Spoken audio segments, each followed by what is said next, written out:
Hi students. Welcome to Learning Pool. Today we are going to discuss chapter matrices and determinants. Exercise 1.1. अस्सलाम वालेकुम। आज हम लोग class 9th maths का chapter number 1 discuss करेंगे जिसका नाम है मैट्रिसेस एंड डिटर्मिनेंट्स। इसकी आज हम लोगों ने एक्सरसाइज नंबर 1.1 करनी है कंप्लीट। ठीक है, तो पहले तो हम चैप्टर के नेम पे आते हैं, matrices and determinants. Now what is matrix? A collection of real numbers enclosed in a square brackets or an array of real numbers enclosed by square brackets. अच्छा, आपके पास नंबर्स होते हैं, ठीक है, उसकी कलेक्शन होती है। अब मैं आपको जैसे दिखाती हूँ 1 2 3 4 5, आपके पास ये सारे नंबर्स हैं, ठीक। अब यहाँ पे डेफिनेशन में जैसे कि मेंशन है एरे ऑफ रियल नंबर्स। अब एरे क्या होती है? एक अरेंजमेंट होती है, एक सीक्वेंस होता है, ठीक है। तो हमने क्या करना है कि नंबर्स को एक स्पेसिफिक फॉर्मेट में, एक स्पेसिफिक अरेंजमेंट में रखना होता है जब भी हमें मैट्रिक्स बनाना होता है, ठीक। सबसे पहला काम तो हम ये करेंगे कि हम अपने पास नंबर्स लेंगे, उन्हें स्पेसिफिक फॉर्मेट में रखेंगे। जैसे हमारे पास ये 1 2 3 4 5 एक नॉर्मल सीक्वेंस है जो हम नॉर्मली यूज़ करते हैं। अगर इसको मैं इस तरह लिख दूँ 1 2 3 4 5 6 7 8, ठीक है। अब फिलहाल इन स्क्वायर ब्रैकेट्स को इग्नोर करें। पहले तो आप जस्ट ये देखें कि 1 2 3 4 5 6 7 8 ये हमारे पास एक सीक्वेंस है, ये एक फॉर्मेट है, ठीक है। इसको मैं एरे ऑफ रियल नंबर्स भी कह सकती हूँ क्योंकि ये एक स्पेसिफिक अरेंजमेंट हुई हुई है। यहाँ पे डेफिनेशन में आगे लिखा हुआ है कि इनक्लोज्ड बाय स्क्वायर ब्रैकेट्स, ठीक है। तो स्क्वायर ब्रैकेट्स ये होते हैं, इन ब्रैकेट्स को हम स्क्वायर ब्रैकेट्स करते हैं। अगर आपके पास ये जो सीक्वेंस मैंने आपको बताया है, ये आपके पास अगर स्क्वायर ब्रैकेट्स में इनक्लोज हो जाते हैं कि मतलब हम ब्रैकेट्स के अंदर इन सबको लिख देते हैं, तो हमारे पास जो है ये मैट्रिक्स बन जाता है, ठीक है। अब इस मैट्रिक्स को हम किस चीज़ से डिनोट करते हैं? किसी भी कैपिटल लेटर से कर सकते हैं इसको डिनोट, ठीक है। मैंने इसको ए का नेम दे दिया तो मैं इसको कहूँगी मैट्रिक्स ए, ठीक है। इसको मैं बी भी कह सकती हूँ, इसको मैं एम भी कह सकती हूँ। हम इसका खुद से कोई भी नाम रख सकते हैं, कैपिटल लेटर्स में होना चाहिए। Now the next thing we are going to discuss is rows of a matrix. अब rows of a matrix में क्या होता है? Entries presented in a horizontal way are called rows of a matrix. अब entries क्या होती हैं? ये 1 2 4 8 के जितने भी numbers हमने लिखे हैं ना ब्रैकेट के अंदर, तो ये हमारे पास सारी entries होती हैं जो मैट्रिक्स के अंदर हमने दी हुई होती हैं। Entries presented in horizontal way. अब आपको पता होना चाहिए horizontal क्या चीज़ होती है। जो ये वाली लाइन होती है, this line, इसको हम कहते हैं horizontal and this line is called vertical line, ठीक है। तो हॉरिजेंटल लाइन से हमें पता चल गया कि लैंडस्केप वाली डायरेक्शन में जो लाइन होगी उसकी ओरिएंटेशन लैंडस्केप होनी चाहिए। इस तरह की जो भी लाइन होती है हम उसको हॉरिजेंटल कहते हैं। अब entries presented in horizontal way are called rows of a matrix. हमें साफ पता चल रहा है कि जो हमारे पास इस तरह में एंट्रीज आएंगी ये हमारे पास एक रो हो जाएगी, ठीक है। क्योंकि हॉरिजेंटल वे में हमने देखना है ना, तो ये हमारे पास हॉरिजेंटल वे में जितनी भी एंट्रीज आ रही हैं ये सारी एक रो हो जाएंगी और मैं यहाँ पे इसको लिख दूंगी, ये है रो नंबर 1। अब इसमें ये जो है ये भी एक रो हो जाएगी तो इसको मैं लिख दूंगी रो नंबर 2। तो इस मैट्रिक्स में ये जो मैट्रिक्स ए यहाँ पे गिवन है, तो इसमें कितनी रोज हो गई? 2 रोज हो गई, ठीक है। मैं एक और मैट्रिक्स बनाती हूँ, ए नेम से ही बना लेती हूँ, A B C D E F, मैंने ये एंट्रीज रख दी। अब इसमें हम देखते हैं कि कितनी रोज हैं। तो पहले तो हम ये वाली रो देखेंगे, ये हमारे पास होगी रो 2 और ये वाली रो होगी हमारे पास रो 3। तो कितनी रोज होगी हमारे पास? इसमें 3 रोज और इसमें कितनी थी? 2 रोज। अच्छा जी, नेक्स्ट टॉपिक है हमारा columns of a matrix. Columns of a matrix में क्या होता है? ऑल द एंट्रीज जो कि मैट्रिक्स के अंदर ये हमारे पास एंट्रीज गिवन है presented in vertical way. Vertical way क्या होता है? ये जो लाइन मैंने आपको बताई थी, दिस लाइन, ये हमारे पास वर्टिकल लाइन होती है, ठीक है। All the entries presented in vertical way are called columns of a matrix, ठीक है। अब हमें समझ आ गई कि जितनी भी एंट्रीज हमारे पास वर्टिकली होंगी उसको हम कॉलम ऑफ अ मैट्रिक्स कहते हैं। तो यहाँ पे कॉलम कैसे डिसाइड करेंगे हम? इस तरह वर्टिकली इनको देखेंगे। ये हमारे पास C1 होगी और इसको अगर हम देखें तो ये हमारे पास हो जाएगी C2। तो इसके कितने कॉलम्स हो गए? 2 कॉलम्स, ठीक है। अगर मैं आपसे एक और एग्जांपल डिस्कस करती हूँ, C इज़ इक्वल्स टू 2 4 5, ठीक है। तो अब आपने मुझे बताना है कि इसमें कितने कॉलम्स हैं? C1 C2 C3। तो हमारे पास यहाँ पे 3 कॉलम्स हो गए हैं, तो इस मैट्रिक्स में हमारे पास 3 कॉलम्स हैं।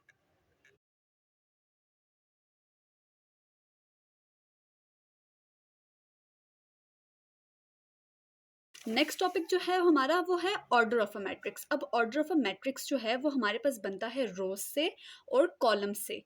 तो रोज और कॉलम्स को मिला के हमारे पास ऑर्डर ऑफ मैट्रिक्स बनता है, जिसका फॉर्मूला ये होता है रोज बाय कॉलम्स। ठीक है, अब आप लोगों ने पहले रोज भी देख ली कि रोज क्या होती हैं, बाय का वर्ड आपके पास ऐसे ही लगेगा, और कॉलम्स भी हमने देख ली कि कॉलम्स क्या होते हैं। अब मैंने ये मैट्रिक्स दिया हुआ है, इसमें आप मुझे बताएं कि इसमें कॉलम्स कितनी हैं और रोज कितने हैं। तो सबसे पहले हम देखते हैं कि रोज कितनी हैं। ये हमारे पास ये कंप्लीट रो है जिसको मैं नाम दे देती हूँ R1 का, और ये कंप्लीट रो है जिसको मैं नाम दे देती हूँ R2। हमारे पास अब यहाँ पे 2 रोज हो गई हैं। अब हमने देखना है कि कॉलम्स कितने हैं हमारे पास। तो ये है हमारे पास C1, ये है हमारे पास C2, ये है हमारे पास C3। अब इसी फॉर्मूला को मद्देनज़र रखते हुए हमने इसका आंसर लिखना है। कितने हमारे पास रोज हैं? 2, ठीक है, बाय एज इट इज। और कितने कॉलम्स हैं? C1, C2, C3। तो 3 कॉलम्स हैं हमारे पास, तो 2/3। अब हमारे पास ये ऑर्डर ऑफ अ मैट्रिक्स आ गया। अब हम जाते हैं क्वेश्चन नंबर 1 की तरफ। Exercise number 1.1, question number 1, find the order of the following matrices. हमने ऑर्डर ऑफ मैट्रिक्स बताना है। ठीक है, सबसे पहले तो आपके सामने गिवन है ये ए मैट्रिक्स। अब हमने देखना है कि इसके कितने रोज और कितने कॉलम्स हैं। तो हम देखते हैं रोज R1, R2। तो 2 रोज हैं हमारे पास, बाय जो हम एज इट इज़ लिखेंगे, और हमने कॉलम्स बताने, तो कॉलम्स के लिए हम क्या करते हैं? C1, C2। तो 2/2 ये हमारे पास आ गई रोज, ये बाय का साइन एज इट इज, और ये कॉलम्स। ठीक है, अब नेक्स्ट हम देखते हैं बी मैट्रिक्स की तरफ। जब हम आए तो हमने देखा कि हमारे पास कितनी रोज हैं। रो 1, रो 2, कॉलम 1, कॉलम 2। तो हमने देखा ये भी हमारे पास मैट्रिक्स 2/2 का था, 2 रोज एंड 2 कॉलम्स। हम सी क्वेश्चन की तरफ आए तो हमें देखा सी मैट्रिक्स में हमारे पास कितनी रोज हैं? 1 रो। और हम जब कॉलम की बात करते हैं तो कॉलम्स कितने हैं हमारे पास? C1 और C2। तो हमने देखा कि कितनी रोज होगी? 1 बाय कितने कॉलम्स हैं? 2। तो हमारे पास ऑर्डर ऑफ मैट्रिक्स सी का आ गया 1/2। ठीक है, यही हम डी की तरफ आते हैं। तो डी की पहले रोज काउंट करते हैं। R1, R2, R3। तो हमारे पास 3 रोज हो गई बाय एज इट इज, और देखने कितने कॉलम्स हैं? C1 आ गया, तो 1 कॉलम है हमारे पास यहाँ पे। नेक्स्ट हमारे पास है ई पार्ट। अब ई पार्ट में हम देखते हैं, ये हो गया R1, R2, R3, 3 रोज, C1, C2। तो ये हो गया 3/2। अब हम एफ मैट्रिक्स की तरफ आते हैं। तो ये देखें R1 और C1, तो इसको मैं लिख दूंगी 1/1। पहले आ गई रो, देन आ गया कॉलम। जी की तरफ आए तो ये देखें R1, R2, R3। कॉलम्स की तरफ आए तो C1, C2, C3। तो ये मैट्रिक्स हो गया 3/3 का। नेक्स्ट हमारे पास है H matrix. R1, R2, C1, C2, C3। तो ये हो गया 2/3 का मैट्रिक्स। ये हमारा क्वेश्चन नंबर 1 हो गया है कंप्लीट। यहाँ पे क्वेश्चन नंबर 2 को सॉल्व करने के लिए आपको पता होना चाहिए कि इक्वल मैट्रिसेस होते क्या हैं। ठीक है, इक्वल मैट्रिसेस में ये होगा कि आपके पास 2 मैट्रिक्स गिवन होंगे, ए और बी। जैसे यहाँ पे लिखा हुआ है let A and B be the 2 matrices. आपको 2 मैट्रिक्स गिवन होंगे, आपने उनको बताना होगा कि वो इक्वल हैं या नहीं। Then A equals to B if and only if. अब हमारे पास कुछ कंडीशंस हैं जिसके मद्देनज़र रखते हुए हम बताएंगे कि हमारे पास जो मैट्रिसेस हैं 2 वो इक्वल हैं या नहीं। अब वो कंडीशंस क्या हैं? The order of A is equals to the order of B, कि जो ए मैट्रिक्स का ऑर्डर है वो बी मैट्रिक्स के ऑर्डर के बराबर होना चाहिए। दूसरी कंडीशन क्या होगी, their corresponding entries are equal. Corresponding entries क्या होती है मैं आपको बताती हूँ। जैसे ये 1 हमारे पास इस पोजीशन पे है ना, दूसरे मैट्रिक्स के भी इसी पोजीशन में जो नंबर होगा वो कॉरस्पॉन्डिंग एंट्री होगी आपकी। जैसे इस 1 की कॉरस्पॉन्डिंग एंट्री ये है, इस 3 की कौन सी होगी, इस 3 की कॉरस्पॉन्डिंग एंट्री होगी दिस वन, इस 4 की होगी ये एंट्री, और इस 2 की होगी ये कॉरस्पॉन्डिंग एंट्री। ठीक है, हमें इन दोनों कंडीशंस को फुलफिल करना होता है। अगर ये दोनों कंडीशंस फुलफिल हो जाती हैं तो हमारे पास जो मैट्रिक्स होगा वो इक्वल होगा। अब जैसे कि ये एग्जांपल में गिवन है, दो मैट्रिक्स हमें गिवन है 1 3 -4 एंड 2 1 2 + 1 -4 4 -2। पहले तो हम इन मैट्रिक्स को लिखते हैं और इस बी मैट्रिक्स को सॉल्व करेंगे, देखते हैं कि ये मैट्रिक्स आपस में इक्वल हैं या नहीं। तो A equals to 1 3 -4 2, B matrix equals to 1 2 + 1 equals to 3 -4 as it is and 4 - 2 which is equals to 2। पहले तो हम A मैट्रिक्स का ऑर्डर देखते हैं और B मैट्रिक्स का भी ऑर्डर देखते हैं। अगर तो वो सेम है तो फिर हम दूसरी कंडीशन की तरफ आएंगे। तो इसका ऑर्डर क्या होगा हमारे पास, ये है R1, ये है R2, ये है C1, ये है C2। तो क्या हो गया, 2/2 का मैट्रिक्स हो गया, पहली वाली रोज एंड दूसरे वाले कॉलम। अब हम बी मैट्रिक्स का देखते हैं ऑर्डर। तो ये हो गया R1, ये हो गया R2, this one is C1 and this one is C2। तो ये भी मैट्रिक्स हो गया 2/2 ऑर्डर का। ठीक है, अब दोनों के ऑर्डर हो गए हैं सेम, मतलब पहली कंडीशन जो थी वो हमने कर ली फुलफिल। अब हम आते हैं इसकी नेक्स्ट कंडीशन पे कि their corresponding entries are equal. Corresponding entries मैंने आपको बताया था कि इस सेम पोजीशन पे जो दूसरे मैट्रिक्स से सेम पोजीशन है वो दोनों सेम होनी चाहिए, इक्वल होनी चाहिए। जैसे यहाँ पे 1 है तो वहाँ पे भी 1 होना चाहिए, यहाँ 3 है तो वहाँ पे भी 3 होना चाहिए, कि मतलब जो एंट्रीज अंदर गिवन है वो भी सेम होनी चाहिए। तो देखें 1 यहाँ पे भी 1, ठीक है, मैच कर गई। 3 यहाँ पे भी 3 है, मैच हो गई। -4 2 एंड 2, तो मतलब सारी एंट्रीज एक दूसरे के बराबर हैं, इक्वल हैं। तो हम कह सकते हैं कि ये जो दो मैट्रिक्स हैं A and B matrices are equal. अच्छा जी, अब हमने देख लिया कि इक्वल मैट्रिसेस क्या होते हैं। तो इसी वजह से अब हम एक्सरसाइज के क्वेश्चन नंबर 2 की तरफ आते हैं और देखते हैं कि ये जो हमें मैट्रिसेस गिवन हैं एक्सरसाइज के वो इक्वल हैं या नहीं। ठीक है, तो पहले हम ये सारे मैट्रिसेस जो हमें गिवन हैं हम इनके ऑर्डर लिखते हैं। पहले तो ये R1 C1, तो मैं इसको लिख देती हूँ 1/1। ठीक है, इसका मैं लिख देती हूँ R1 C1 C2, तो ये क्या हो जाएगा 1/2। इसका ऑर्डर मैं कैसे लिखूँगी, अब ये है 5 - 2, तो 5 - 2 हमारे पास क्या हो गया 3, तो इसका ऑर्डर मेरे पास क्या हो जाएगा 1/1 का। नेक्स्ट हमारे पास डी मैट्रिक्स है, डी मैट्रिक्स में रो 1 है, कॉलम 2 है, तो हम इसको कैसे लिखेंगे 1/2। ई मैट्रिक्स की तरफ आते हैं तो ये हमारे पास क्या हो जाएगा 2/2 का मैट्रिक्स। एफ वाला मैट्रिक्स हमारे पास हो जाएगा R1 R2 और ये है C1, तो ये हमारे पास मैट्रिक्स हो जाएगा 2/1 का। ठीक है, नेक्स्ट जी मैट्रिक्स की तरफ आते हैं तो 3 - 1 करें तो हो जाएगा 2 एंड 3 + 3 इज इक्वल्स टू 6, तो 2 और 6 हमारे पास इसका ऑर्डर क्या हो गया 2/1 का। एच का हमारे पास ऑर्डर हो जाएगा 2/2 का। आई मैट्रिक्स का ऑर्डर हमारे पास कैसे होगा 3 एंड 3 + 2 इक्वल्स टू 5, तो इस मैट्रिक्स का ऑर्डर हमारे पास हो गया 1/2।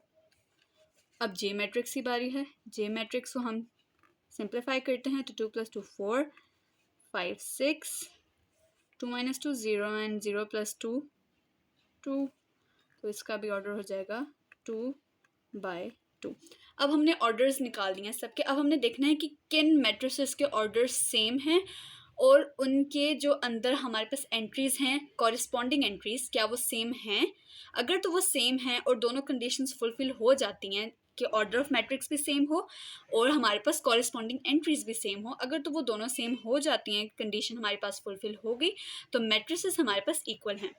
अब हमने क्या करना है कि सबके ऑर्डर ऑफ मैट्रिसेस और उनकी जो कॉरस्पॉन्डिंग एंट्रीज हैं उनको एक एक करके चेक करना है। फॉर एग्जांपल हम ए को देखते हैं पहले कि ए के साथ कौन सा हमारा ऐसा मैट्रिक्स है जिसका ऑर्डर भी मैच हो रहा है और जिसकी कॉरस्पॉन्डिंग एंट्री भी मैच हो रही है।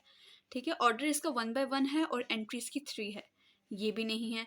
ये सी मैट्रिक्स इसके साथ मैच करा है क्योंकि इसकी जो एंट्री है वो 3 है और जो इसका ऑर्डर है वो 1/1 का है, तो ये दोनों हो गए इक्वल। अब हम देखते हैं कि इसके अलावा और कोई मैट्रिक्स है जो जिसकी एंट्री 3 हो और ऑर्डर 1/1 हो।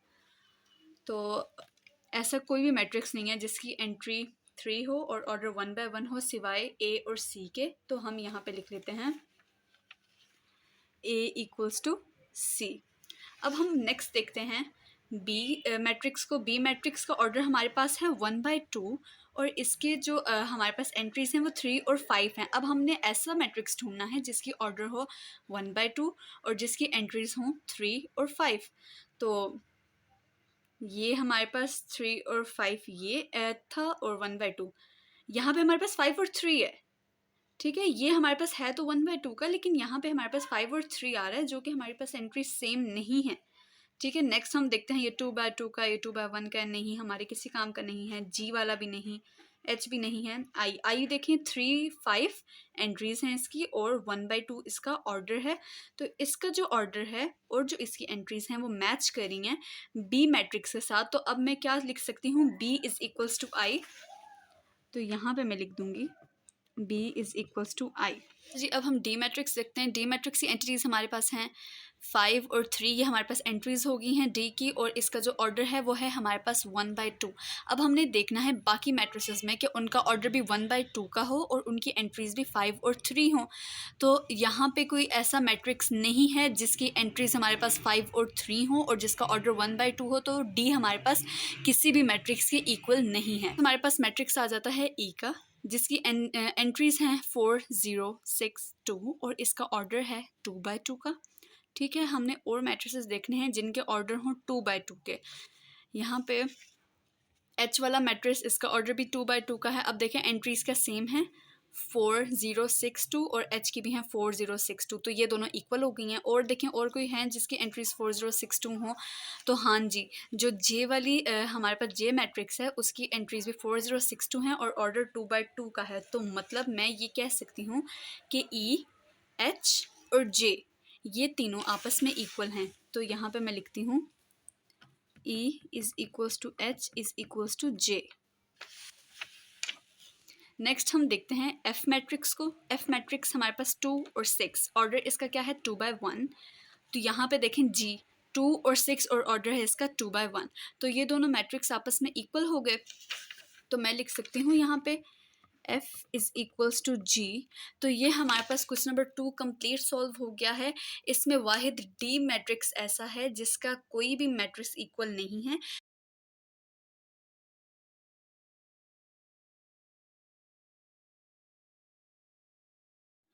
नेक्स्ट हमारा इस एक्सरसाइज का क्वेश्चन है क्वेश्चन नंबर 3। तो क्वेश्चन है find the values of A B C and D which satisfy the matrix equation. अब हमारे पास ये एक मैट्रिक्स दिया हुआ है, इसमें हमने ए बी सी और डी की वैल्यूज़ फाइंड करनी है। अब पहली चीज़ हम इसमें क्या करेंगे कि हम इक्वेशंस बनाएंगे कॉरस्पॉन्डिंग एंट्रीज से। कॉरस्पॉन्डिंग एंट्रीज मैंने आपको बताया था, जैसे ए प्लस सी इस पोजीशन पे है तो 0 इसकी कॉरस्पॉन्डिंग एंट्री होगी। ए प्लस टू बी की कॉरस्पॉन्डिंग एंट्री -7 होगी। तो हम इस तरह इन चारों की कॉरस्पॉन्डिंग एंट्रीज के साथ इक्वेशन बनाते हैं। मैं अभी आपको बताती हूँ। ए प्लस सी इसकी कॉरस्पॉन्डिंग एंट्री क्या है 0, ये हमारे पास होगी इक्वेशन नंबर 1। ए प्लस 2b की कॉरस्पॉन्डिंग एंट्री है -7, ए प्लस 2b कॉरस्पॉन्डिंग एंट्री है -7, इक्वेशन नंबर 2 हो गई। c -1 इसकी कॉरस्पॉन्डिंग एंट्री क्या है 3, इक्वेशन नंबर 4 हो गई। 4d minus 6, 4d minus 6 is equals to, इससे कॉरिस्पॉन्डिंग एंट्री है 2d, तो ये हमारे पास होगी इक्वेशन नंबर 4। ये 1 2 3 एंड 4, ठीक है। अब पहले तो हम देखते हैं, क्योंकि हमने किसी ना किसी जो वेरिएबल है उसकी वैल्यू तो फाइंड आउट करनी है ना, क्योंकि यहाँ से a प्लस सी दोनों अननोन है, a प्लस 2b दोनों अननोन है, c माइनस 1 इक्वल्स टू 3, तो यहाँ पे सिर्फ c अननोन है, बाकी हमें यहाँ से c की वैल्यू आसानी से मिल सकती है। तो हम यहाँ पे लिख सकते हैं यूजिंग इक्वेशन नंबर 3, ठीक है। अब मैं इसको सॉल्व कैसे करूँगी, c माइनस 1 इक्वल्स टू 3, ये माइनस 1 उधर जाके plus 1, c is equals to 3 plus 1, तो ये आ गया आंसर इसका 4। तो c की वैल्यू हमारे पास क्या आई है, 4।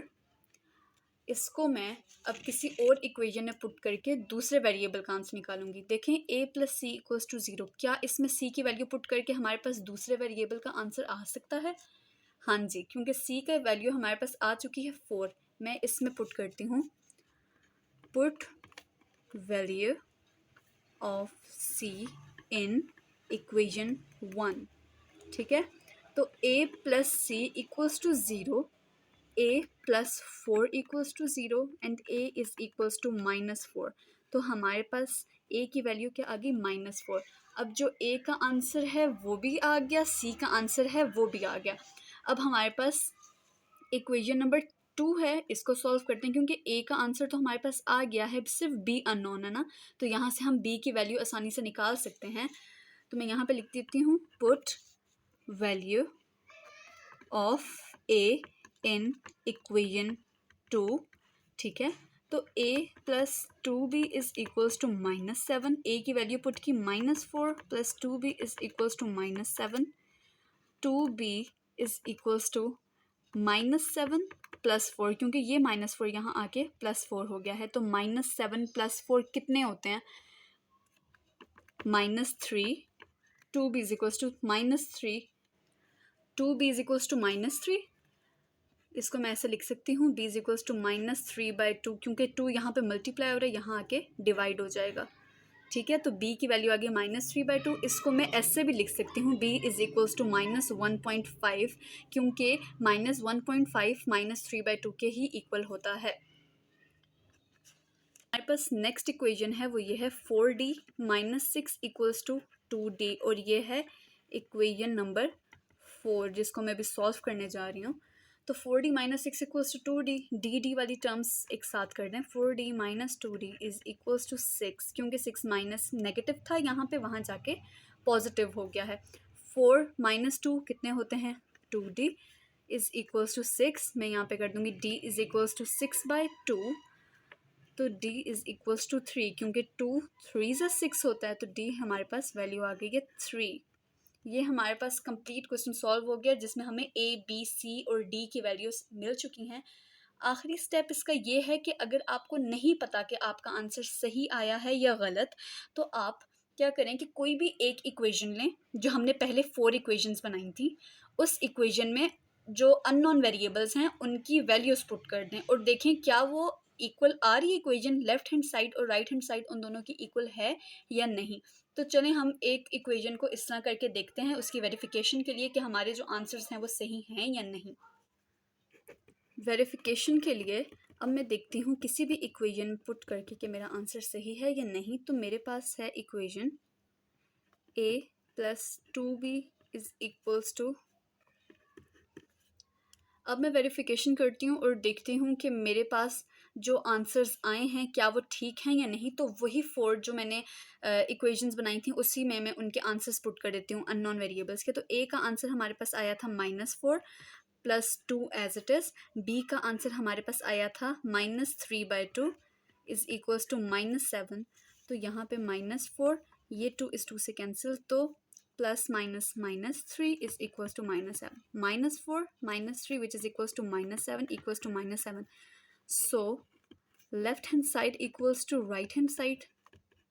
सो here we come to know कि हमारे पास जो भी आंसर्स आए हैं वो ठीक हैं, क्योंकि हमारे पास एक भी अगर हमने उसमें पुट करके देख लिया ना कि हमारे पास लेफ्ट हैंड साइड और राइट हैंड साइड ठीक आ रही है, तो हमें इस बात का अंदाज़ा हो जाता है कि हमने अपने जितने भी आंसर्स हैं वो सारे ठीक निकाले हैं। अपनी कंफर्मेशन के लिए आप सारी इक्वेशंस में भी ये जो अननोन वेरिएबल्स हैं उनकी वैल्यूज पुट करके देख सकते हैं कि आपके जो आंसर्स हैं वो ठीक हैं या नहीं।